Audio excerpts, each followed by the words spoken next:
Voici une autre incroyable expérience, la transmission d'énergie sans fil. On a trouvé un moyen pour envoyer de l'énergie d'un point à un autre sans qu'il y ait aucun contact. On va d'abord montrer pas mal de tests, après on expliquera très précisément comment ça fonctionne. On allume le système, on est sous 12 volts, 2 ampères et demi. L'énergie est envoyée par une première bobine, récétée par une bobine identique et une ampoule à incandescence à haute consommation. Et on voit qu'à 10 cm, on peut déjà l'allumer. Regardez, aucun contact, transmission d'énergie et l'ampoule s'allume. Plus on se rapproche, plus l'ampoule s'allume et elle peut encore rougir à plus de 20 cm. Avec une LED rouge, elle consomme moins, donc elle peut s'allumer encore plus loin.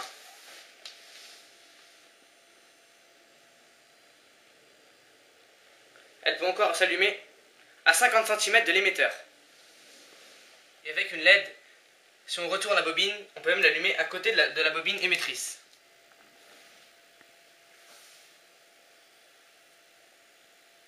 On n'est pas obligé de prendre un diamètre aussi large. Une bobine de 5 cm bien dense peut servir pour allumer des LED. Puis bien sûr, ça marche avec n'importe quelle couleur de LED. Et partout à l'intérieur du grand cercle. Pareil, si on les retourne, elles peuvent s'allumer à l'extérieur. Puis bien sûr, on peut choisir de les éteindre ou de les allumer.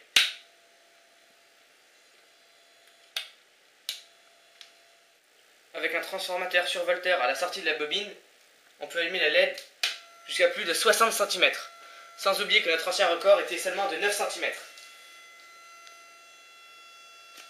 Dernier test, avec un pont à diode et un condensateur redresseur, on peut même faire tourner un moteur électrique à distance. On allume, on approche la bobine.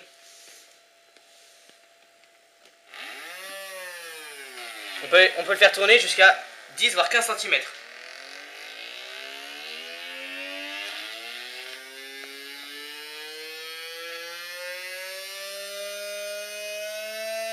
plus on se rapproche, plus il tourne vite. On peut même faire tourner un moteur plus économique jusqu'à plus de 30 cm.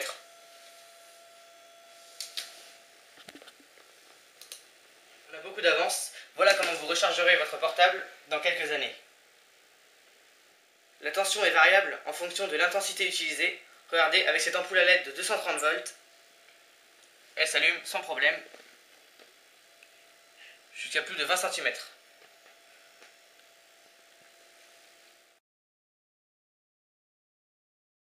Alors comment ça marche? La batterie ici de 4,8 V alimente cet oscillateur à transistor. Donc il y a des condensateurs de 0,3 microfarad permettant une oscillation de 1000 Hz. Ça arrive dans ce premier transistor qui amplifie le signal. Une seconde fois avec le 12 volts et une dernière fois avec un transistor de puissance très puissant qui va arriver dans cette bobine là. Une tension alternative de 1000 Hz. On allume. Puis bien sûr avec une autre bobine d'un diamètre égal, on peut faire allumer une ampoule.